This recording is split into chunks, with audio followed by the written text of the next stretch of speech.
হচ্ছে 27শে নভেম্বর 2024 আমাদের bar council preliminary ব্যাচের 60তম ক্লাস এবং সিপিসি বা দেওয়ানি কার্যবিধি 23তম এবং সর্বশেষ ক্লাস বলা যেতে পারে। আজকে ইনশাল্লাহ শেষ হয়ে যাবে। তো গতদিন আমরা আপিল রিভিউ রিভিশন এগুলো আলোচনা করেছিলাম। আজকে আমি একটা পেজ দিছি, দেখেন আপনাদের এখানে আপিল রিভিশন এবং রিভিউ, এই পেজটা থেকে যদি আপনারা পড়েন তাহলে আমাদের লিখিত পরীক্ষার জন্য এখান থেকে হয়ে যাবে আর কি। এই তিনটার মধ্যে আসলে কার কার সাথে কিসের পার্থক্য আছে। তো প্রথমে আমরা আপিল দেখি, যে উচ্চ আদালত কর্তৃক নিম্ন আদালতের রায় বা ডিক্রি বা আদেশ সংশোধন বা বাতিল করার উদ্দেশ্যে মকদ্দমার পক্ষ বা ক্ষতিগ্রস্ত পক্ষ বা সংক্ষুব্ধ পক্ষের উচ্চ আদালতে আবেদন করাকেই কি বলে? আপিল বলে। তার মানে এখানে ওই যে আন্ডারলাইন করেন, মকদ্দমার পক্ষ, ক্ষতিগ্রস্ত পক্ষ বা সংক্ষুব্ধ পক্ষ। তো এখানে একটা জিনিস দেখেন, এটা সরাসরি মামলার পক্ষ বাদী বা বিবাদী আপিল করতে পারে, ক্ষতিগ্রস্ত অন্য কোনো পক্ষ করতে পারে, বা সংক্ষুব্ধ যে মামলার পক্ষ না সেও কিন্তু আপিল দায়ের করতে পারে। আমরা চলে আসি রিভিশন। দেখেন, ন্যায় বিচারের উদ্দেশ্যে উচ্চ আদালত কর্তৃক নিম্ন আদালতের কোন সিদ্ধান্তের, আন্ডারলাইন করবেন, আইনগত ভুল ত্রুটি সংশোধন করাকে রিভিশন বলে। কি ভুল ত্রুটি বলেন? আইনগত ভুল ত্রুটি। আর আপিলের ক্ষেত্রে আর একটা জিনিস বলা যেতে পারে, আপিল আপনারা ঘটনাগত ভুলের ক্ষেত্রেও আপিল করা যায়, আইনগত ভুলের ক্ষেত্রেও আপিল করা যায়, কিন্তু রিভিশন সর্বদা আইনগত ভুল ত্রুটি সংশোধন করতে পারে। রিভিউ দেখেন, রিভিউ হলো বল দিবেন একই আদালত এবং একই বিচারক কর্তৃক কোন সিদ্ধান্ত বিচারিকভাবে পুনঃপরীক্ষণ করা। পুনঃপরীক্ষণ করা। এখন একই আদালত এবং একই বিচারক, এখন একই বিচারক, আবার অনেকে প্রশ্ন করবেন স্যার বিচারক যদি বদলি হয়ে যায় তাহলে কি হবে? বিচারক বদলি হয়ে গেল, তার জায়গা তো আরেকজন আসবে। একই বিচারক বলতে সেটাই বোঝানো হচ্ছে। আমরা চলে এসি ধারা বা আদেশে যদি আসেন, দেখেন আপিল সম্পর্কে 96 থেকে 112 ধারা পর্যন্ত এবং 41 আদেশ থেকে 45 আদেশ পর্যন্ত আলোচনা করা হয়েছে। অপরদিকে রিভিশন সম্পর্কে 115 ধারায় রিভিশন বিথিকা বলছিল যে রিভিশনের আদেশ মনে নাই। আদেশ নাই। রিভিশনের কিন্তু প্রকৃতপক্ষে কোনো আদেশ নাই। আর রিভিউ সম্পর্কে 114 ধারা এবং 47 আদেশে আলোচনা করা হয়েছে। তো এরপরে আমরা 3 নম্বরে দেখি, দেখেন দায়েরের ক্ষেত্র সমূহ। দেখেন ঘটনাগত, আন্ডারলাইন করেন, ঘটনাগত এবং আইনগত উভয় ক্ষেত্রেই আপিল দায়ের করা যায়। আপিল ঘটনাগত ক্ষেত্রেও দায়ের করা যায়, আইনগত ক্ষেত্রে দায়ের করা যায়। রিভিশন দেখেন, শুধুমাত্র আইনগত ভুলের কারণে ন্যায় বিচার ব্যাহত হলে রিভিশন দায়ের করা যায়। তো রিভিশন শুধুমাত্র আইনগত ভুলের ক্ষেত্রে, এবং সেই সাথে সাথে কি ব্যাহত হইতে হবে? ন্যায় বিচার। নথিতে আন্ডারলাইন করবেন, কোন করণিক ভুল হলে বা নতুন কোনো বিষয়ের উদ্ভব হলেই কেবলমাত্র তখন রিভিউ দায়ের করা যায়। 4 নম্বরে চলে আসি আমরা, দেখেন 4 নম্বর, কারণ আইনে নিষেধ না থাকলে রায় ও ডিক্রি দ্বারা সংক্ষুব্ধ হলেই আপিল দায়ের করা যায়। আইনে নিষেধ যদি না থাকে, রায় বা ডিক্রি দ্বারা যে সংক্ষুব্ধ হবে তার সেটার বিরুদ্ধে কি করা যায়? আপিল। আপিল করা যায়। রায় বা ডিক্রি, রায় ও ডিক্রি বা আদেশের বিরুদ্ধে আপিলের বিধান না থাকলে, আন্ডারলাইন করেন, যদি আপিলের বিধান না থাকে এবং আইনগত ভুলের কারণে ন্যায় বিচার ব্যাহত হলে কেবল রিভিশন করা যায়। তাহলে আপিলের বিধান নাই এবং সেই সাথে আইনগত ভুলের কারণে ন্যায় বিচার কি হয়েছে? ব্যাহত হয়েছে। রায় ও ডিক্রি বা আদেশের বিরুদ্ধে আপিলের বিধান থাকা সত্ত্বেও আপিল না করলে, আন্ডারলাইন করেন, যদি আপিল না করে, আপিলের বিধান ছিল আপিল করে নাই, বা আপিলের বিধান না থাকলে এবং স্মল কজ আদালতের রেফারেন্সে প্রদত্ত সিদ্ধান্তের বিরুদ্ধে রিভিউ করা যায়। এরপরে যদি আমরা আদালতে চলে আসি, আদালত আপিল দায়ের করতে হয় সর্বদা উচ্চ আদালতে, যেমন জেলা জজ আদালত বা হাইকোর্ট বিভাগ। ঠিক আছে। রিভিশন দায়ের করতে হয় সর্বদা উচ্চ আদালত, এটাও জেলা জজ আদালত বা হাইকোর্ট বিভাগ। অপরপক্ষে রিভিউ যদি দেখেন, যে আদালত ডিক্রি বা আদেশ প্রদান করে সে আদালতে রিভিউ করা যায়। 6 নম্বরে দেখেন আবেদন ক্রমে বা স্বউদ্যোগে, স্বউদ্যোগে কখনো আপিল হয় না। মকদ্দমার পক্ষ, ক্ষতিগ্রস্ত পক্ষ, সংক্ষুব্ধ পক্ষের আবেদনের ভিত্তিতে আদালত আপিল শুনতে পারে। আন্ডারলাইন করবেন এটা, স্বউদ্যোগে আদালত আপিল শুনতে পারে না। স্বউদ্যোগে আপিল শোনা কি যায় না। মকদ্দমার পক্ষের আবেদন ক্রমে বা স্বউদ্যোগে আপিল, মানে আদালত রিভিশন শুনতে পারে। তাহলে স্বউদ্যোগে রিভিশন হতে পারে, স্বউদ্যোগে কিন্তু কি হবে না? আপিল হবে না। শুধুমাত্র সংক্ষুব্ধ ব্যক্তির আবেদন ক্রমে আদালত রিভিউ আবেদন শুনতে পারে, তবে রায় বা ডিক্রিতে করণিক ভুল হলে 152 ধারায় বিধান মতে আদালত নিজ উদ্যোগে রায় রিভিউ করে উক্ত করণিক ভুল সংশোধন করতে পারে। রিভিউ শুধুমাত্র সংশোধন মানে সংক্ষুব্ধ পক্ষের আবেদনের ভিত্তিতে হতে পারে, তবে যদি করণিক ভুল থাকে, ওই যে সগিরের জায়গা দবির হয়ে গেছে, বিকাশের জায়গা আকাশ হয়ে গেছে, এটা হচ্ছে আপনার করণিক ভুল। তাহলে সেই ক্ষেত্রে আদালত স্বপ্রণোদিত হয়ে রায় রিভিউ করতে পারে কত ধারায়? 152 ধারায়।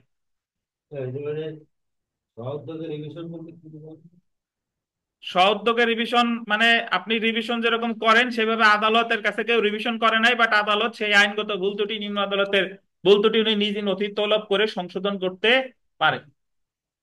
রিভিশন ধরেন আপনি করেন কোন ক্ষেত্রে? যে জায়গায় আপিলের বিধান নাই সে জায়গায় তো রিভিশন করেন, একটা আপিল অযোগ্য ডিক্রি রিভিশন করেন। এখন রিভিশন কোনো পক্ষ করে নাই, আদালত নিজের উদ্যোগেই ওই জিনিসটারে নথি তলব করে নিজেই আইনগত ভুল ত্রুটি কি করতে পারে?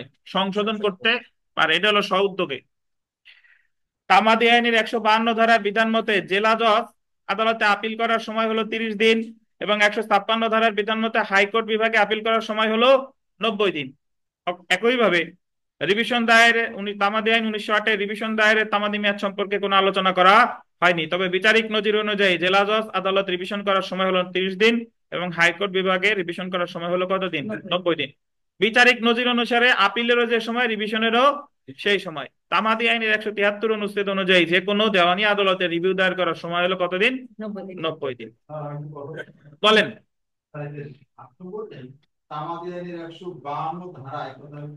এটা অনুচ্ছেদ হবে, অনুচ্ছেদ লিখে দেন, বা 152 অনুচ্ছেদ আর 156 অনুচ্ছেদ। জি, এই যে এখানে স্ক্রিনে যারা দেখতেছেন ওই যে 152 ধারা হবে না, 152 অনুচ্ছেদ আর 156 অনুচ্ছেদ হবে। ইভেন ওই যে 173 ধারা আছে এটাও অনুচ্ছেদ হবে। প্রতিকারে যদি আমরা আসি, প্রতিকার দেখেন, আপিল আদালতের সিদ্ধান্তের বিরুদ্ধে রিভিউ রিভিশন বা কিছু ক্ষেত্রে বিবিধ আপিল করা যায়। আপিল আদালতের যদি কোনো সিদ্ধান্ত দেয় সেই সিদ্ধান্তের বিরুদ্ধে দ্বিতীয় আপিল করা যায় না। আপিল আদালত সিদ্ধান্ত দিলে রিভিউ রিভিশন বা কিছু ক্ষেত্রে বিবিধ আপিল। রিভিশন আদালতের সিদ্ধান্তের বিরুদ্ধে দ্বিতীয় বা লিভ টু রিভিশন করা যায়।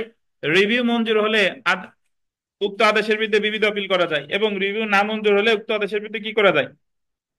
যে রিভিউ মঞ্জুর হইলে আপিল, রিভিউ না মঞ্জুর হইলে রিভিশন।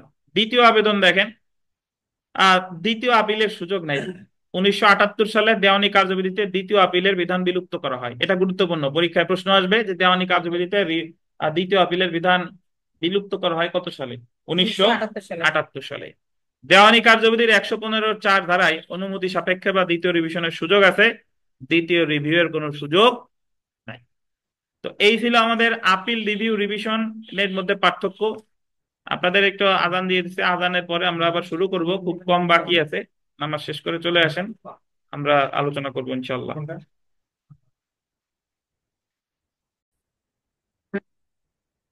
দেখেন, বিরতির পর আমরা ক্লাস শুরু করছি।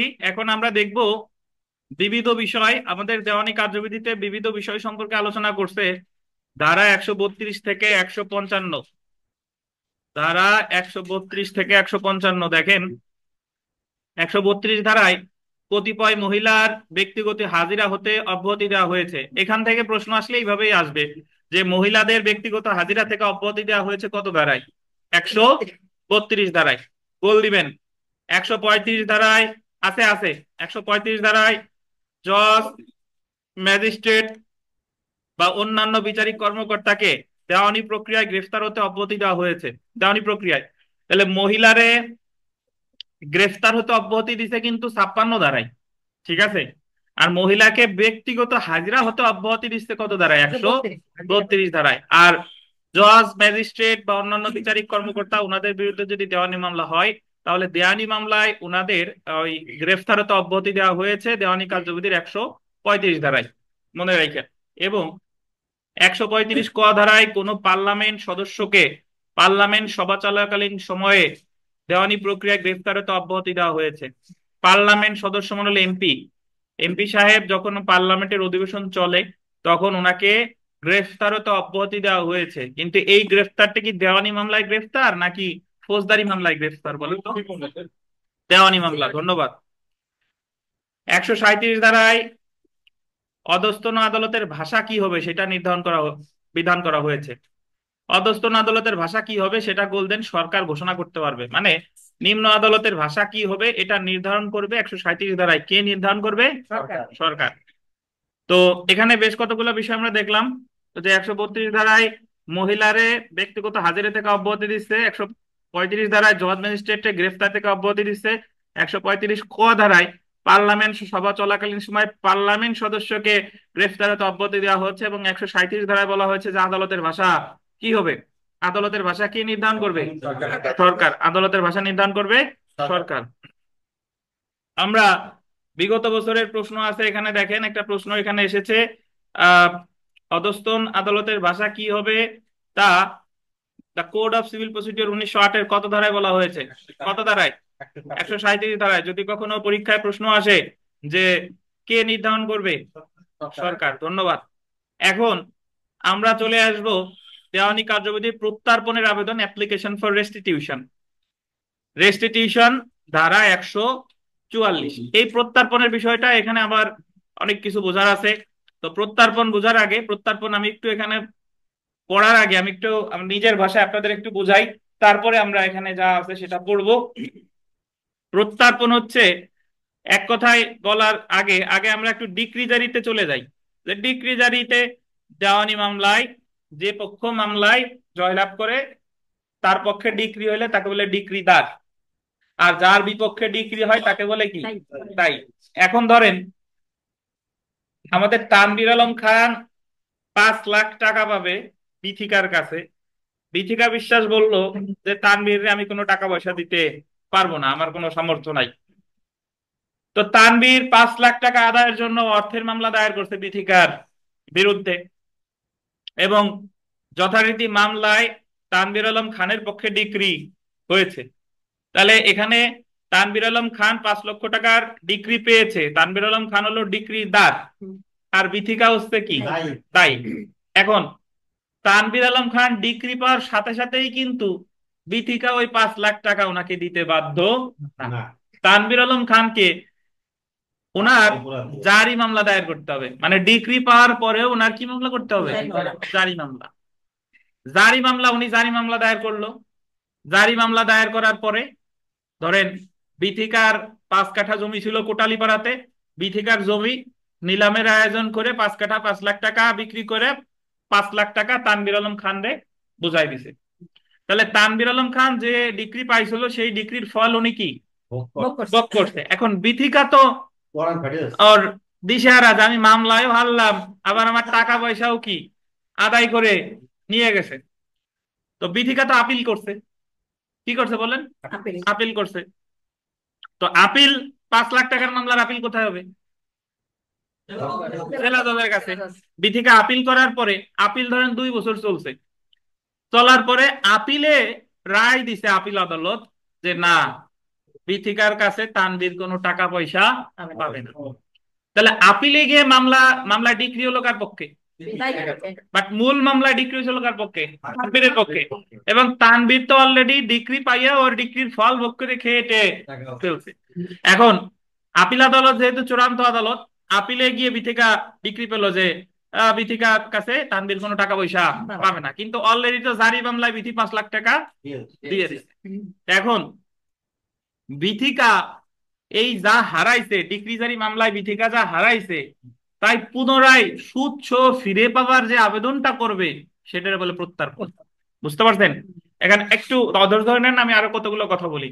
তাহলে যদি এরকম হতো, দেখেন মিতা পাপিয়া, এরকম যদি হতো ধরেন যে তানভীর ডিক্রি জারি মামলা করে 5 লাখ টাকা বুঝে পাইছে, এই কারণে তো বিথিকা আপিলের পরে প্রত্যর্পণের আবেদন করা লাগতেছে। বাট সব ক্ষেত্রে কিন্তু বিথিকা প্রত্যর্পণের আবেদন করা লাগে না। কেমনে?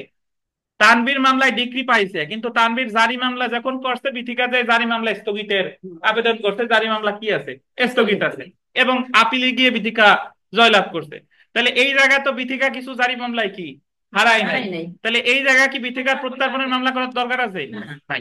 তাহলে প্রত্যর্পণের মামলা তখনই করার দরকার আছে যখন দায়িক জারি মামলায় কিছু কি হারাইছে, এবং পরবর্তীতে জারি মামলায় যা হারাইছে ওই আপিল আদালত বা রিভিশন আদালতের ওই সিদ্ধান্তটা, বিচারিক আদালতের সিদ্ধান্তটা কি হয়ে গেছে, ঘুরে গেছে। এবং ঘোরার ফলে আমি যা হারাইছিলাম বললো যে আমি তুমি ওটা হারাবা না, মানে তোমার কাছে অমুক কোনো টাকা পাবে না। কিন্তু আমি তো বলি ইওর অনার, আমার তো অলরেডি আমার সবকিছু নিয়ে গেছে। তাহলে নিয়ে গেলে সমস্যা নাই, তুমি এই যে আপিল আদালতে যে ডিগ্রি পাইছো এটার ফল ভোগ করার জন্য তোমার আর জারি মামলা করা লাগবে না, বাট তুমি জারি মামলার মতোই করবা, যেটা করবো এটাকে কি বলে?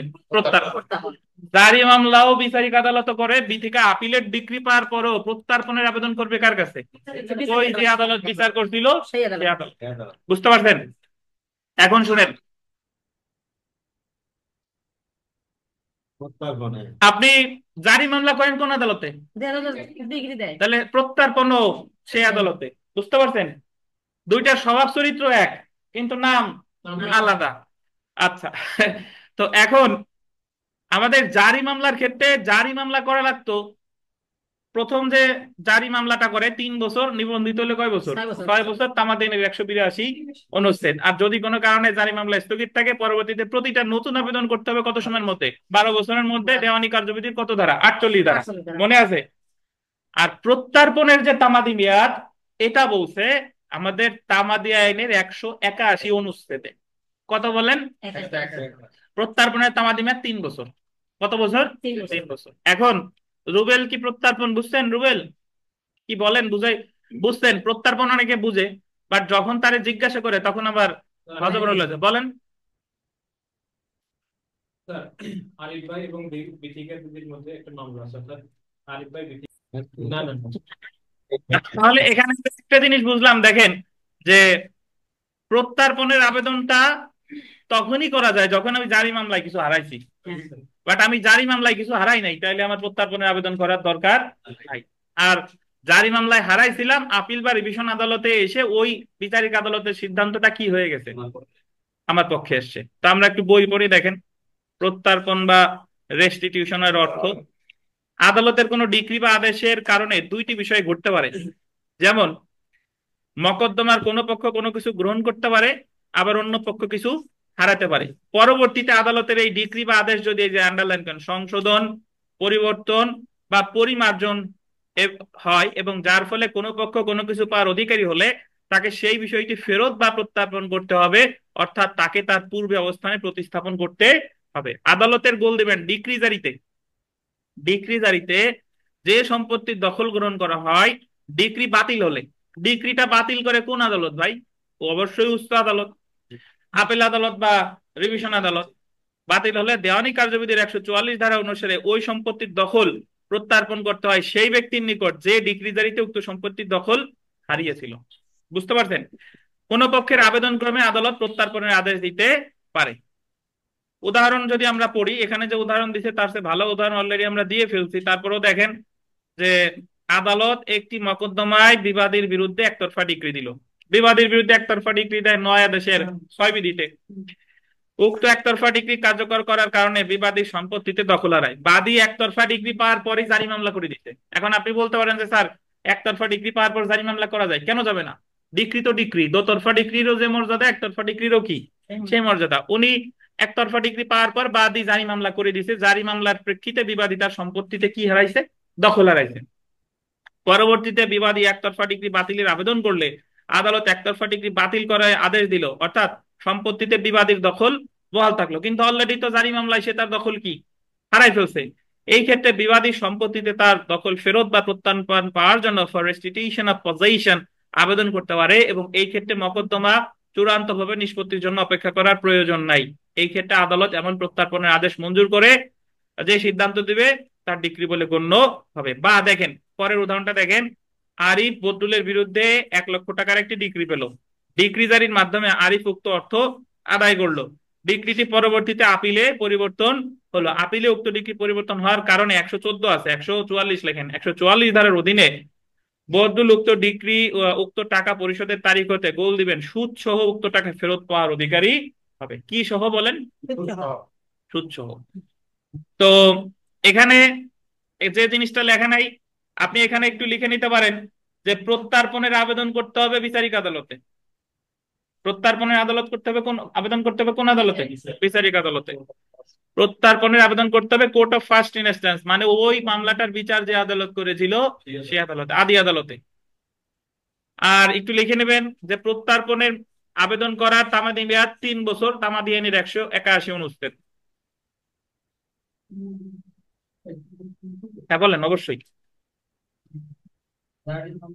হুম, না,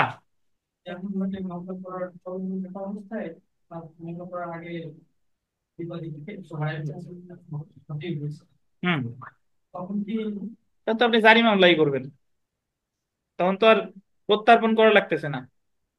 কেমন মানে করে উপস্থাপন করছে? মানে আপনি একটু উদাহরণ দেন, সাজাই দেন, দেখবেন যে উত্তর অলরেডি জানা। মানে যদি আমি যা এখনো পাই নাই সেটা পাওয়ার জন্য আমার যে আবেদন সেটা হলো ডিক্রি জারি, আর আমি যা হারাইছি মামলা ওই সেটা পুনরায় ফেরত পাওয়ার জন্য কি প্রত্যার্পণ। আপনি চিন্তা করেন, সাজান, সমস্যা নাই, জেনে রাখা ভালো। দেখেন, আচ্ছা, অত সমস্যা নাই, জেনে রাখা ভালো। দেখেন, 144 ধারায় আদালত কর্তৃক প্রদত্ত প্রত্যর্পণের কোন সিদ্ধান্ত ডিক্রি বলে গণ্য হবে। আবার ওই প্রত্যর্পণের আদালত যে সিদ্ধান্ত দিবে সেটা একটা কি ডিক্রি মনে আছে? ডিম ডিক্রি। 144 ধারায় প্রত্যর্পণের কোন সিদ্ধান্ত যেহেতু একটি ডিক্রি, তাই এর বিরুদ্ধে আবার কি করা যাবে? আপিল করা যাবে। এই প্রত্যর্পণের সিদ্ধান্তের বিরুদ্ধেও আবার আপিল করা যাবে। একাকার হয়ে যাবে। এই কারণে দেওয়ানি মামলায় অনেক স্টেপ আছে যদি আপনি আহ আইন দেখাতে পারেন। আর এই প্রত্যর্পণ এমন একটা জিনিস, এখানে আপনারা আমার সামনে যারা আছেন, যারা দেওয়ানি প্র্যাকটিস করেন, কেউ আছেন? শামীম সাহেব আছে, আমাদের স্বপন সাহেব করেন নাকি দেওয়ানি? আচ্ছা, আপনারা কি যে কেউ প্রত্যর্পণের আবেদন দেখছেন? এক জীবনে এখনো পান নাই, দুই জীবনেও পান কিনা সন্দেহ আছে। আমরা বার কাউন্সিল পরীক্ষার জন্য অনেক জিনিস আমার পড়তে হবে। ধরেন এমবিবিএস যারা করে তাদের ডাক্তারির চোখের চোখ মুখ যা আছে সব পড়তে হবে, কিন্তু পাশ করার পরে তো এক এক সাইড এক একজন স্পেশালিস্ট হবে। তো পাশ করার পরে আপনি সিভিল করবেন, কেউ দেয়ানি করবে, কেউ ট্যাক্স করবে, কেউ অন্যান্য চাকরি বাকরি করবে, কেউ আমার মতো এরকম কোর্টে যাবে না, মাঝে মধ্যে যাবে। তো এরকম এরকম করবেন আর কি। দেখেন, জারি মামলা করতে কত দিন? হ্যাঁ ঠিক, দেখেন, আচ্ছা দেখেন তো বিগত বছরের প্রশ্ন দেখেন, সিভিল প্রসিডিউর কোডের 144 ধারার অধীনে প্রত্যর্পণ বিষয়ে কোনো সিদ্ধান্ত হলে সেটি হবে একটি কি বলেন তো? ডিক্রি। এবং এটারে বলে ডিম ডিক্রি, বা যেটা ডিক্রি বলে বিবেচিত হয়। এই কথাটা বলা হয়েছে আমাদের দেওয়ানি কার্যবিধির 2-2 ধারায়। তো আমরা সেলফ প্র্যাকটিসে চলে আসি ভাই। দেখেন, সেলফ প্র্যাকটিস 3 নাম্বার প্রশ্নটা সেলফ প্র্যাকটিসের। দেখেন যে দেওয়ানি কার্যবিধির কত ধারার অধীনে জনসম্মুখে হাজির হতে বাধ্য হওয়া উচিত নয় এমন কোন মহিলাকে আদালতে সশরীরে বা স্বয়ং হাজির হতে অব্যাহতি দেওয়া হয়েছে? কত ধারায়? 132, 132। 4 নাম্বারটা দেখেন, এগুলো গুরুত্বপূর্ণ। 4 নাম্বার দেখেন, দেওয়ানি কার্য দেওয়ানি কার্যক্রমের ক্ষেত্রে আন্ডারলাইন করেন, আইন প্রণয়নকারী সংস্থার সদস্যদের গ্রেফতার বা আটক হতে অব্যাহতি দেওয়া হয়েছে। আইন প্রণয়ন করে কারা? জাতীয় সংসদ। তাদের সদস্যদের গ্রেফতার হতে অব্যাহতি দেওয়া হয়েছে কত ধারায়? 135 ক। এগুলো গুরুত্বপূর্ণ প্রশ্ন। 5 নাম্বার দেখেন, দেওয়ানি কার্যবিধির কোন কাজ ম্যাজিস্ট্রেট বা অন্যান্য বিচারিক কর্মকর্তাকে দেওয়ানি প্রক্রিয়ায় গ্রেফতার হতে অব্যাহতি দেওয়া হয়েছে। কোন জজ, আর কি আমি কাজ করছি, কোন জজ, ম্যাজিস্ট্রেট বা অন্যান্য বিচারিক কর্মকর্তাকে কত ধারায়? 135 ধারায়। দেখো কেন, কত পার্লামেন্টের সদস্য, আর জজ ম্যাজিস্ট্রেট হচ্ছে কত? 135। 7 নাম্বার প্রশ্নটা দেখেন, 7 নাম্বার প্রশ্ন, যে দেওয়ানি কার্যবিধির অধীন যে সকল ব্যক্তির সম্মুখীন কোন ডেপোনেন্টকে বা হলফকারীকে শপথ পড়ানো যেতে পারে তা দেওয়ানি কার্যবিধির কত ধারায় উল্লেখ করা হয়েছে? আন্ডারলাইন করেন 139। এখন আমাদের হলফনামা সম্পর্কে আলোচনা করতে দেওয়ানি কার্যবিধির 19 আদেশ আর হলো 139 ধারা। এখন 19 আদেশে হলফনামা কি এটা আলোচনা করছে, আর 139 ধারা হলো কাদের সামনে হলফনামা করা যায়। ধরেন ওই যে নোটারি পাবলিক বা বা বা হলফনামা রিলেটেড আলাদা একজন ম্যাজিস্ট্রেট আছে, আছে না? যে বর্তমানে আছে কোন স্যার? ওই স্যার। তাহলে এইভাবে এদের সামনে হলফনামা করা যাবে, বা নোটারি পাবলিক যারা আছে তাদের সামনে হলফনামা করা যাবে। তো এটা আছে কত ধারায়? 100 কত বলেন? 39। কোনো প্রশ্ন আছে কিনা যা পড়লাম এটা নিয়ে? কোনো প্রশ্ন আছে কিনা? না থাকলে আমরা ইনহেরেন্ট পাওয়ারে আসবো। তামাদি 181 অনুচ্ছেদ অনুসারে 3 বছর। এক- গভর্নমেন্ট তো দেওয়ানি মামলা করতে অনেক সময় চলে যায়, এটা হচ্ছে জারি মামলা করতে এরকম সময় যাবে নাকি? বলেন বলেন কি বলতেছিলেন? সুদ আদালত নির্ধারণ করবে, সুদ আদালত নির্ধারণ করবে, বুঝতে পারছেন? একটা দেওয়ানি মামলা করতে তো অনেকগুলো প্রসিডিউর আছে, অনেকগুলো স্টেপ, তারপর অনেক সময় লেগে যায়। কিন্তু জারি মামলা করতে কি ওরকম সময় লেগে যায়? সেক্ষেত্রে আচ্ছা তার মানে আমাদের তানভীর একটা প্রশ্ন জিজ্ঞাসা করছে, তানভীর কি জিজ্ঞাসা করছেন বলেন তো? মানে আমি বলছি যে জারি মামলায় যদি দেওয়ানি মামলার মতো অত সময় লেগে যায়, তাহলে তো ফল ভোগ করতে করতে সে আচ্ছা ফল, মরে যাবে। ফল হচ্ছে দেওয়ানি মামলার ফল ভোগ করতে হলে আপনার দীর্ঘায়ু থাকা লাগবে। হ্যাঁ, ফল এরকম আইনেই যে ধুয়ে বা ধোয়া অবস্থায় খাওয়া শুরু করবেন এই ফল সেই ফল না। এই ফল খাইতে হলে অনেক কাঠখড় পোড়াইয়ে তারপর দেওয়ানি মামলার ফল ভোগ করা লাগবে। কষ্ট লাগছে ছেলেতে করে গাড়ি মামলা টাপে আবার ফেরত দিতে হবে। আচ্ছা এখানে 145 ধারাটা একটু লেখেন ভাই, 145 ধারা একটু লেখেন। করে ছেলেতে করে না করতে হয়। ধারা 145 একটু লেখেন, জামিনদারের দায়িত্ব কার্যকরকরণ।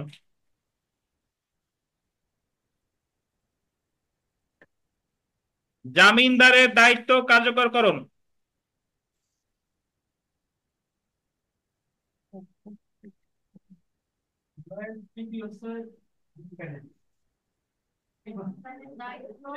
কার্যকরকরণ ইংলিশটা একটু লিখে রাখেন, জামিনদারের দায়িত্ব কার্যকরকরণ।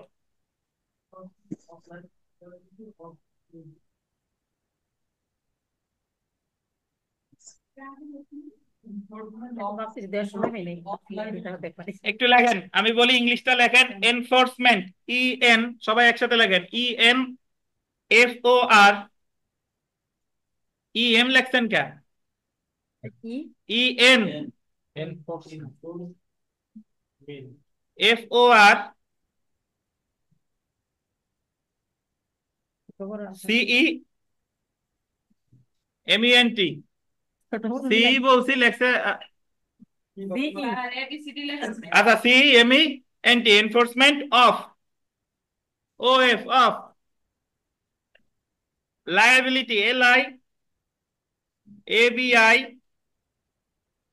এল I T Y, T Y আর কি, of surety, S U R E T Y, S U R E T Y. জামিনদারের দায়িত্ব কার্যকরকরণ, জামিনদারের, আপনারা, আমরা যখন জামানত দেয়, রায়ের পূর্বে আটকের ক্ষেত্রে জামানত দেয়, রায়ের পূর্বে ক্রোকের ক্ষেত্রে জামানত দেয়, মনে আছে? অনেক জায়গায় যখন দেওয়ানি মামলায় জামিন দেয়, ফৌজদারি মামলায় জামিন দেয় একজন জামিনদারের জিম্মায়, গণ্যমান্য ব্যক্তি বা স্থানীয় ব্যক্তির জামিনদারের জিম্মায়। তো যখন জামিনদারের ওই জামিন নামার শর্ত কেউ ভঙ্গ করে, তাহলে ওই দায়িত্বটা কার উপর পড়তে হবে? জামিনদার। তাহলে এই জামিনদারের দায়িত্ব কার্যকর সম্পর্কে আমাদের দেওয়ানি কার্যবিধির কত ধারায় বলছে? 145 ধারা। এইটুকু মনে রাখলেই হবে, আর দরকার নেই।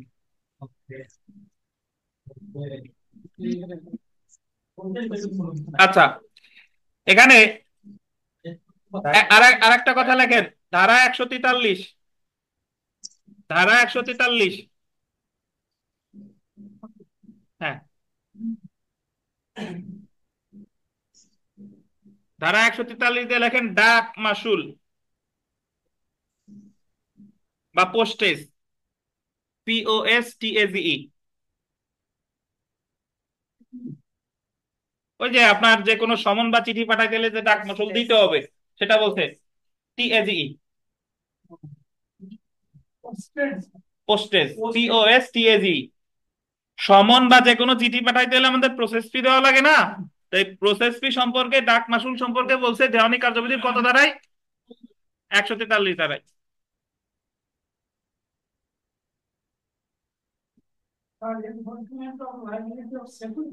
Surety, SURETY। আচ্ছা ধারা 148 দিয়ে একটু লেখেন, ধারা 148,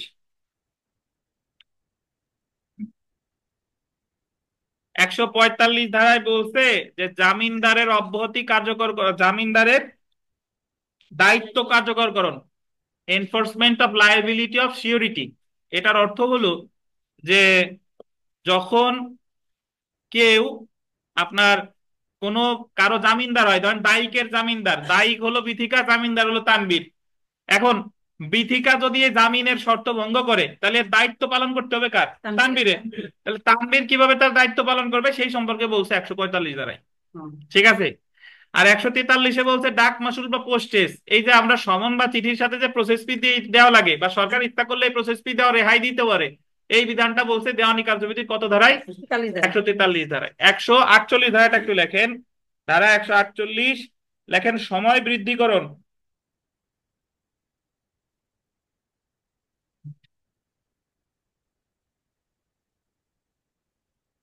সময় বৃদ্ধিকরণ ইংলিশে লেখেন এনলার্জমেন্ট অফ টাইম, ENLARGEMENT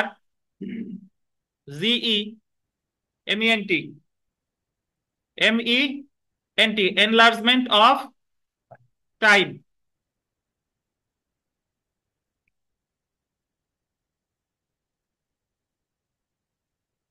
সময় বৃদ্ধিকরণ আছে না, সময়ের নিচে একটু লিখে রাখেন পর্যায়কাল বৃদ্ধিকরণ। পর্যায়কাল সময়ের আর একটা সিনোনিম বা প্রতিশব্দ হলো পর্যায়কাল।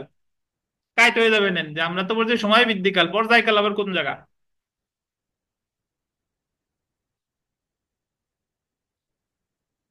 148 ধারা বিষয়টা আমি কি ব্যাখ্যা করি। 148 ধারায় বলছে যে আমাদের দেওয়ানি কার্যবিধিতে বিভিন্ন সময় বিভিন্ন সময় আছে না, যে আর্জি সংশোধন করতে হবে। আর আদালত কোনো সময় নির্ধারণ করে না দিলে কতদিন? 14 দিন। তারপরে ওই যে আমরা প্রশ্নমালা প্রেরণ করতে হবে 10 দিন, আবার উত্তরও দিতে হবে 10 দিন। এরকম বিভিন্ন জায়গায় বিভিন্ন সময় আছে, আছে কিনা? তো যখন কেউ এই সময়ের মধ্যে ওই কাজটা করতে পারে না, তখন আদালতে সে আবেদন করতে পারে 148 ধারায়, যে ওনার আমার সময়টা আপনার এখতিয়ার আছে, আপনি দয়ার সাগর দয়া দেখাই আমার সময়টা বৃদ্ধি করে দেন। এই বিধানটা আছে দেওয়ানি কার্যবিধির ধারা কত? 148। বুঝতে পারছেন? হ্যাঁ বলতে পারেন। আচ্ছা লিখছেন?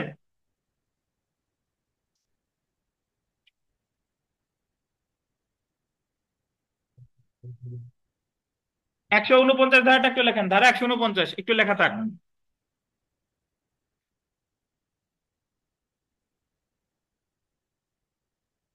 ধারা 149 লেখেন কোর্ট ফির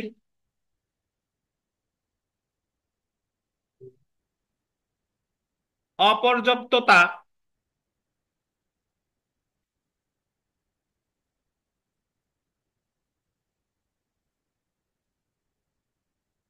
পূরণের ক্ষমতা।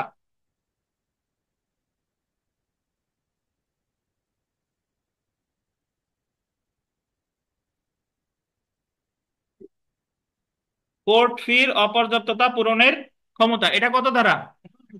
149। 149টা আমি একটু ব্যাখ্যা করি শুনেন। 149 ধারা হলো আমরা যখন 7/11 বিধি পড়ছিলাম, ওই জায়গায় পড়ছিলাম রিজেকশন অফ প্লেন্ট, আরজি প্রত্যাখ্যান করে 4টা কারণে। যদি কজ অফ অ্যাকশন না থাকে, যদি মামলার মূল্যমান কম দেখায়, যদি কোর্ট ফি কম দেয়, আর একটা হলো অন্য কোনো আইন দ্বারা বাড়িত। তামা দিতে পারিত বলে পুরোপুরি সঠিক হয় না, বলতে হবে অন্য কোনো আইন দ্বারা বাড়িত। অন্য কোনো আইন দ্বারা বাড়িতর মধ্যে একটা হচ্ছে তামাদি। বুঝতে পারছেন? তো দেখেন আমরা জানি যে আরজি যদি খারিজ করে, আরজি যদি প্রত্যাখ্যান করে, তাহলে ওখানে বাদীর প্রতিকার ছিল কয়টা? 2টা। এক, সে 7/13 বিধিতে নতুন মামলা দায়ের করতে পারে যদি কি থাকে? তামাদি মেয়াদ থাকে। অথবা আরজি খারিজ যেহেতু একটা ডিক্রি, কি ডিক্রি? ডিম ডিক্রি, এটার বিরুদ্ধে 96-1 ধারার অধীনে কি করা যায়? আপিল করা যায়। এছাড়াও আর একটা প্রতিকার আছে, সেটা হলো 149 ধারায় যখন কোনো আরজি খারিজ করা হয় কোর্ট ফির অপর্যাপ্ততার কারণে। কোর্ট ফি ধরেন 40,000 দিছে 20,000, তখন আপনি মামলা চলাকালীন সময় যে কোনো সময় ওই কোর্ট ফিসটা জমা দেওয়ার জন্য, আরজি খারিজ করার পরেও কোর্ট ফিসটা জমা দেওয়ার জন্য আপনি দরখাস্ত করতে পারেন। এই দেওয়ানি কার্যবিধির কত ধারায়? 149 ধারায়, যে আমি অপর্যাপ্ত কোর্ট ফিস দিছিলাম, এখন আমি বাকি কোর্ট ফিস জমা দিয়ে দিচ্ছি। এই কথাই বলছে দেওয়ানি কার্যবিধির কত ধারায়? 149 ধারায়। তাহলে এই আরজি খারিজ যদি অন্য কোনো ক্ষেত্রে করে তাহলে কিন্তু আপনি 149-এর সুবিধা পাবেন না। যদি কজ অফ অ্যাকশনের কারণে করে, যদি আইন দ্বারা বাধিতর ক্ষেত্রে পারে, তাহলে কিন্তু 149-এর দরখাস্ত দিয়া লাভ নাই। 149-এর দরখাস্ত কখন দেওয়া যাবে? যদি কোর্ট ফিসের অপর্যাপ্ততার কারণে আর্জি খারিজ করে বা করার কথা বলে, তখন আদালত বলতে পারে যে আপনি 149 ধারা দরখাস্ত দিয়ে এই কোর্ট ফি দ্রুত কি করেন, পরিশোধ করেন। বুঝতে পারছেন? আচ্ছা, ধন্যবাদ। আমরা চলে আসি দেওয়ানি আদালতের সহজাত ক্ষমতা, inherent power of the court. ধারা হচ্ছে কত বলেন? 151। 150, 250, 350, 450, 550, আরো কি আছে? 650। 150 তো বলবেন না, কি বলবেন? 151। তো সহজাত ক্ষমতা আসলে কাকে বলে? সহজাত ক্ষমতা মানে হলো যে আমাদের আইন প্রণেতাগণরা তো আইন প্রণয়ন করছে, তারা যত প্রকারে বিধিবিধান দিয়ে প্রণয়ন করা সম্ভব সবকিছু প্রণয়ন করছে, বাট তারপরেও ভবিষ্যতে এমন পরিস্থিতির উদ্ভব ঘটতে পারে যা আইনে ওই পরিস্থিতি সম্পর্কে কোনো কিছু বলা নাই, নাও থাকতে পারে। তখন আদালত কি করবে? তাহলে আইনে যদি না থাকে তখন আদালত তার ওই বিচারিক আদালতের নজির বা বিচার বুদ্ধি বিবেক এগুলা প্রয়োগ করে ন্যায় বিচারের স্বার্থে যে ক্ষমতা প্রয়োগ করে তারে কি বলে? সহজাত ক্ষমতা। মানে যে ক্ষমতা আপনার আইনে দেয় নাই বাট ন্যায় বিচারের জন্য আপনি প্রয়োগ করতে পারেন, সেটারই কি বলে? সহজাত ক্ষমতা। আমি একটা, তো এই সহজাত ক্ষমতা সম্পর্কে আমাদের দেওয়ানি কার্যবিধির বলছে 151 ধারায়, ফৌজদারি কার্যবিধির বলছে 561 ক বা 561A। তো পার্থক্য হলো ফৌজদারি কার্যবিধিতে সহজাত ক্ষমতা আছে শুধুমাত্র হাইকোর্ট ডিভিশনের, শুধুমাত্র হাইকোর্ট ডিভিশনের, ঠিক আছে? কিন্তু দেওয়ানি কার্যবিধিতে যতগুলো দেওয়ানি আদালত সকল আদালতের সহজাত ক্ষমতা আছে। তো সহজাত ক্ষমতার আমি একটা উদাহরণ দেই, শুনেন। আপনাদের মনে আছে কিনা যে বাদী আসে নাই, বিবাদী আসছে, মামলা খারিজ হয় কত বিধিতে? মনে আছে?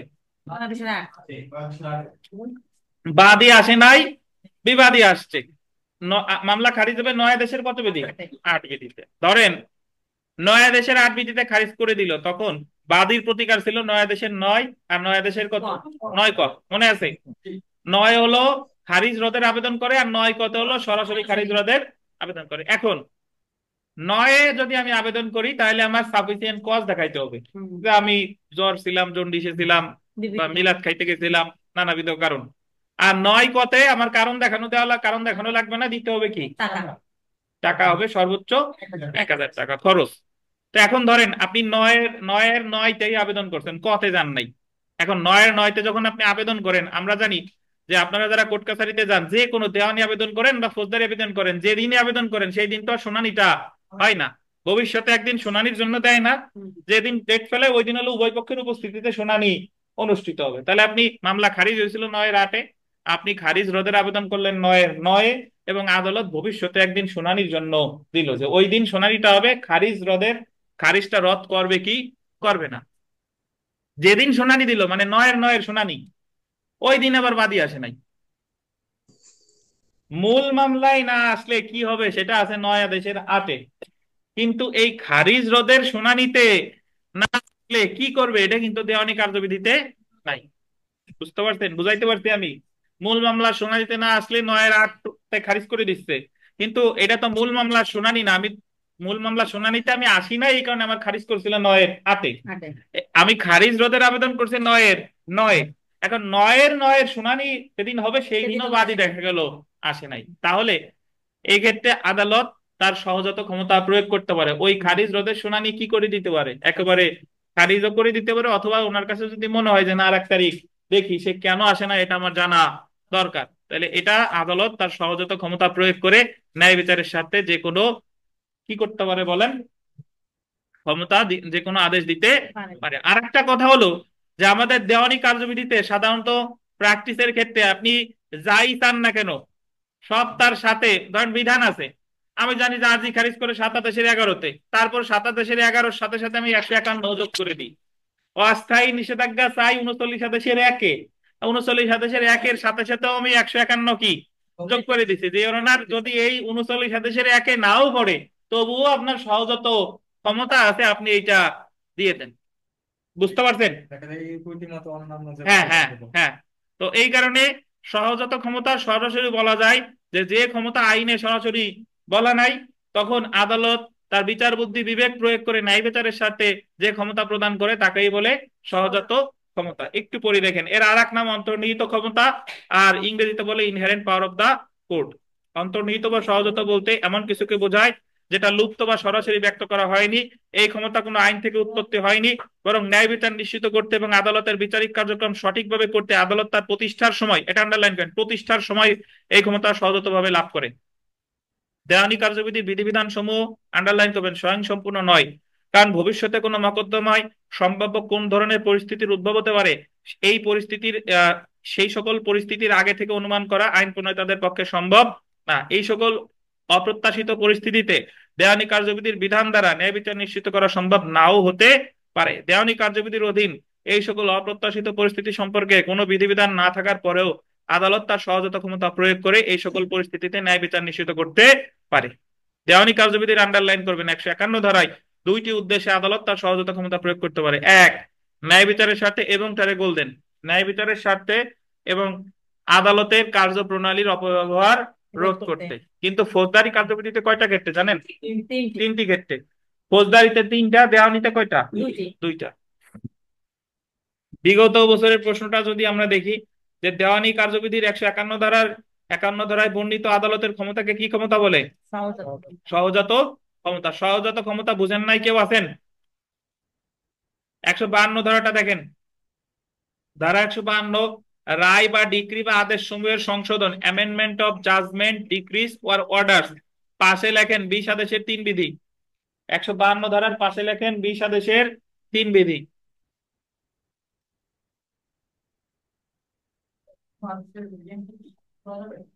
যাবে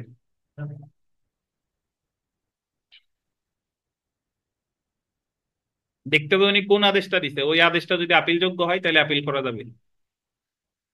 বুঝতে পারছেন?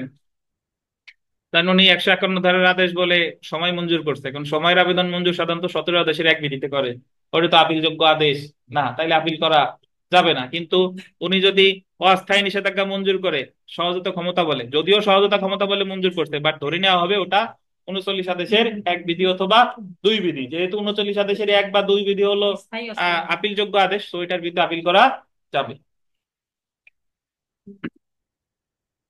রায়, ডিক্রি বা আদেশ সমূহের সংশোধন, amendment of judgment, decree and orders. দেখেন, রায়, ডিক্রি বা আদেশে করণিক বা গাণিতিক, করণিকে আন্ডারলাইন করেন, ক্লারিক্যাল, গাণিতিক, অ্যারিথমেটিক্যাল ভুল অথবা কোনো আকস্মিক ভ্রান্তি, অ্যাক্সিডেন্টাল স্লিপ বা বিচ্যুতির কারণে কোনো ভুল হলে যে সময় হতে ভুল হলে যে কোনো সময় গোল দিবেন আদালত নিজ উদ্যোগে, মানে সুমোটো আদালত নিজে, অথবা কিংবা গোল দিবেন কোনো পক্ষের আবেদনে তা শুদ্ধ বা সংশোধন করতে পারে। আচ্ছা, এখন ভাই এখানে একটা জিনিস বুঝেন, আমরা দেওয়ানি কার্যবিধিতে বেশ কয়েকটা জায়গায় বেশ কিছু পাইছি সংশোধন। যদি বলে আপনাকে অ্যামেন্ডমেন্ট অফ প্লিডিংস, প্লিডিং সংশোধন 6 আদেশের 17। যদি বলে অ্যামেন্ডমেন্ট অফ প্লেইন্ট 6-17। যদি বলে অ্যামেন্ডমেন্ট অফ রিটেন স্টেটমেন্ট ওই একই 6-17। যদি বলে আপনার বিচার্য বিষয় সংশোধন, বিচার্য বিষয় সংশোধন কত? 14-5, 14-5। যদি বলে আপিলের মেমো সংশোধন কত বলেন? 41 আদেশের 3 বিধি, 41 আদেশের 3 বিধি। আপিলের মেমোতে যদি ভুল থাকে, আর এই যে একটা পেলাম amendment of judgment, decree and কি অর্ডার্স। আপনারা যারা প্রথম প্রথম পড়বেন, ধরেন আমি তো বলে দিলাম কোন কোন জায়গায় অ্যামেন্ডমেন্ট আছে, কিন্তু যারা ওই যে ভাষা ভাষা মোটামুটি প্রথম শুরু করতেছেন তখন মাথা চুলকাবেন আরো কোন কোন জায়গায় যেন অ্যামেন্ডমেন্ট পড়ছিলাম। তো আমি আবারও বলে দিই যে অ্যামেন্ডমেন্ট অফ প্লিডিং 6 আদেশের 17 বিধি, বিচার্য বিষয় সংশোধন 14 আদেশের 5 বিধি, আপিলের মেমো সংশোধন 41 আদেশের 3 বিধি, আর রায়, ডিক্রি বা আদেশ সমূহ সংশোধন এটা কত? 152 ধারা বা 20 আদেশের 3 বিধি। আচ্ছা, আরো একটা অ্যামেন্ডমেন্ট আপনাদের কপালে আছে, দেখেন তারা 153, যে 20 আদেশের 3 বিধি, ওই যে 152-তে যা আছে তাই। দেখেন, দেওয়ানি কার্যধারায়, দেওয়ানি কার্যধারায় ত্রুটি সংশোধন করার সাধারণ ক্ষমতা, general power of amendment of error. কার্যধারায়, কার্যধারায় ত্রুটি, এই শব্দ দুইটা গোল দেন। কার্যধারায় ত্রুটি। কার্যধারায় ত্রুটি, এটার আমি একটু ব্যাখ্যা দিই। কার্যধারায় ত্রুটি মানে হলো মামলা চলাকালীন সময় যে কোনো একটা ভুল হয়ে গেছে। ধরেন প্লেইন্টে বাদীর সিগনেচার নাই, আইনজীবীর সিগনেচার নাই, অথবা মামলাটা হওয়া উচিত ছিল আহ, এক আদালতে, আর হওয়া উচিত ছিল কোটালীপাড়ায়, গোপালগঞ্জ আদালতে মামলা হয়ে বিচারও হয়ে গেছে। বুঝতে পারছেন? তাহলে এই যে যে ত্রুটিটা, এটা হলো কি ত্রুটি? কার্যধারায় ত্রুটি। যার ক্রোক করার ক্ষমতা নাই, দেখা গেল ক্রোক করে ফেলছে, এটা হলো কি ত্রুটি?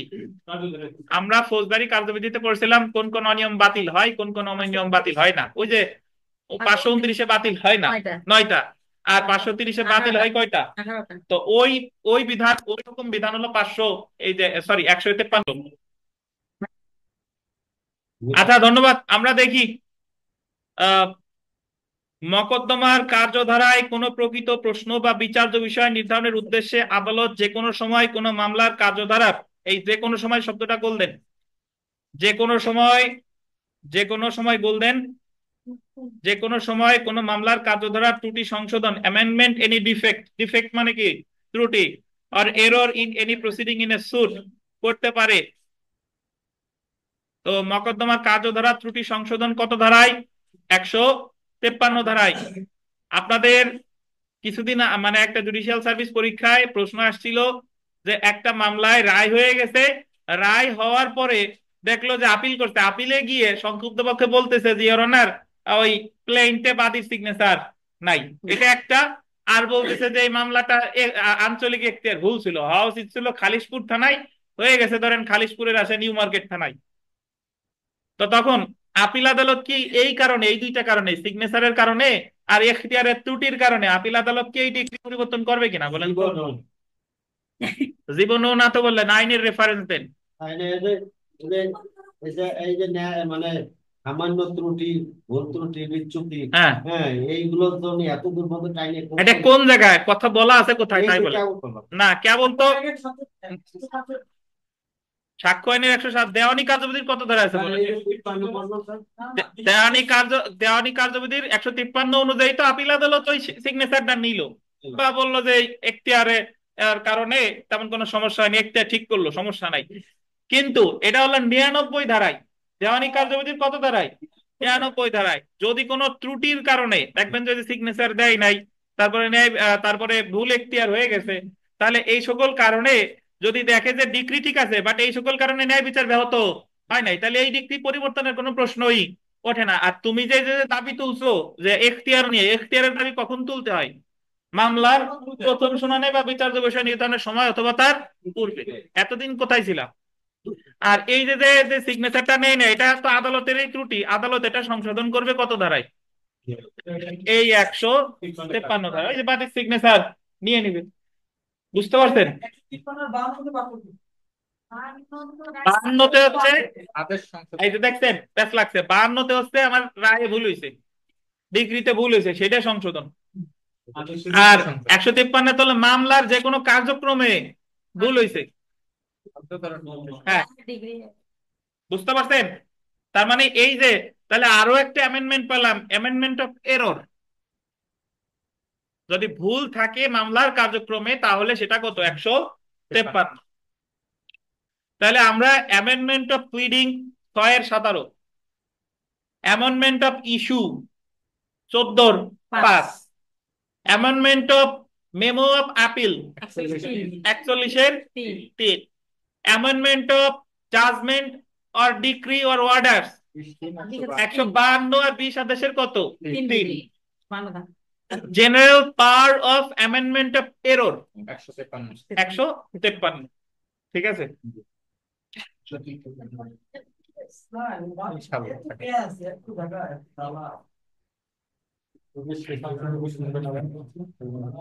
আচ্ছা, আমরা বিগত বছরের প্রশ্নে চলে আসি। দেখেন, দেওয়ানি মামলার রায় বা ডিক্রির করণিক বা গাণিতিক ভুল সংশোধন করা যায়। করণিক বা গাণিতিক ভুল কত ধারা ভাই? আর যদি বলতো যে মামলার কার্যক্রমের ভুল ত্রুটি সংশোধন করা যায়, এই যে দেখেন 2 নম্বর প্রশ্ন, দেওয়ানি কার্যবিধির কোন ত্রুটি সংশোধনের জন্য, কোন ত্রুটি সংশোধনের জন্য আদালত এখতিয়ার প্রয়োগ করেন কত ধারায়? ত্রুটি সংশোধন বললে 153, রায় ডিক্রি সংশোধন বললে কত? 152। তো এখানে আমাদের সেলফ প্র্যাকটিসের 3 নাম্বার প্রশ্নটা দেখেন যে দেওয়ানি কার্যবিধির অধীন নিম্নলিখিত কোন আদালত সহজত ক্ষমতা প্রয়োগ করতে পারে। এখানে উত্তরটা ভুল আছে, উত্তর হবে যে কোনো দেওয়ানি আদালত। ঠিক আছে, পুরাতন বইতে তো ভুল আছে। দেওয়ানি কার্যবিধির অধীন সহজত ক্ষমতা প্রয়োগ করতে পারে কে? যে কোনো দেওয়ানি আদালত, অবশ্যই। ফৌজদারিতে শুধু হাইকোর্ট বিভাগ। 4 নাম্বার দেখেন, ন্যায় বিচারের স্বার্থে আদালত অন্তর্নিহিত ক্ষমতা প্রয়োগ করতে পারে। ন্যায় বিচারের স্বার্থে আদেশ এবং ডিক্রি বাতিল বা ভুল সংশোধন করা, অস্থায়ী নিষেধাজ্ঞা জারি, মকদ্দমা পুনর্বিচারে ফেরত, উপরের কি সবগুলা। তবে একটা কথা জেনে রাখেন, এটা আমরা রিটেনের সময় ভালো পড়বো, যে যে জায়গায় ধারায় সুস্পষ্ট বিধান আছে সেই জায়গায় উনি সহজত ক্ষমতা প্রয়োগ করে অন্য কিছু করবে না। ধারায় আছে এই জায়গায় সময় বৃদ্ধি করা যাবে না, শ্যাল শব্দটা ব্যবহার করছে, তাহলে ওই জায়গায় উনি সময় বৃদ্ধি করতে পারবে না যতই উনার সহজত ক্ষমতা থাকুক। যদি মে শব্দটা থাকতো তাহলে উনি বাড়াইতে পারেন। দেখেন 6 নাম্বার প্রশ্নটা দেখেন যে দেওয়ানি কার্যবিধির কত ধারায় আদালতকে রায় ডিক্রি বা আদেশ সংশোধন করার ক্ষমতা দিয়েছে? কত ধারায়? 152 ধারায়। 7 নাম্বার প্রশ্নটা দেখেন, দেওয়ানি আদালতের রায় বা ডিক্রি সংশোধন করতে পারে। রায় বা ডিক্রি করণিক হইলে, গাণিতিক হইলে, কোন আকস্মিক ভ্রান্তি বিচ্যুতির কারণে কোনো ভুল হলে, উপরের সবগুলো। 9 নাম্বার প্রশ্নটা দেখেন যে দেওয়ানি কার্যবিধির 153 ধারায় আদালত ত্রুটি সংশোধনের আদেশ দিতে পারে মকদ্দমার কার্যধারার প্রকৃত বিরোধ বা বিচার্য বিষয় নির্ধারণ করতে। তো এই ছিল আমাদের দেওয়ানি কার্যবিধি। ধন্যবাদ আপনাদের। আমরা বেশ সময় নিয়ে দেওয়ানি কার্যবিধি পড়তে 23টা ক্লাস লাগছে। তো আমি একটু বলে দিই যে আপনাদের দেওয়ানি কার্যবিধির 100 মার্কের যে মডেল টেস্ট, আজকে এখন একটা ক্লাস টেস্ট আছে, আর আরো ক্লাস টেস্ট আরো 2, 3, 4টা হবে, সেটা সমস্যা নাই। বাট 100 মার্কের যে আমাদের যে মডেল টেস্ট দেওয়ানি কার্যবিধি, পুরো দেওয়ানি কার্যবিধি নিয়ে, এই পরীক্ষাটা হবে হচ্ছে আপনার 7 ডিসেম্বর, শনিবার। কয় তারিখ বলেন? 7, 12, 24 শনিবারে। দেওয়ানি কার্যবিধির 100 মার্কের মডেল টেস্ট কত তারিখে? 7, 12, 2024। আর এই মুহূর্তে আজকে এখন একটা ক্লাস টেস্ট আছে, আর একটা হলো যে আমাদের আগামী দিন অর্থাৎ শুক্রবার থেকে আমাদের সুনির্দিষ্ট প্রতিকার আইন শুরু হবে। সুনির্দিষ্ট প্রতিকার আইন বই নিয়ে আসবেন। তো আমরা যা পড়লাম, আপনাদের কোনো প্রশ্ন আছে কিনা বলেন, না হলে আমরা সরাসরি আজকের ক্লাস টেস্টে চলে যাব।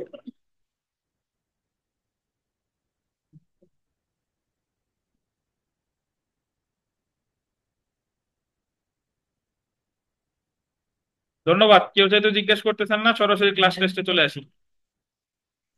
স্যার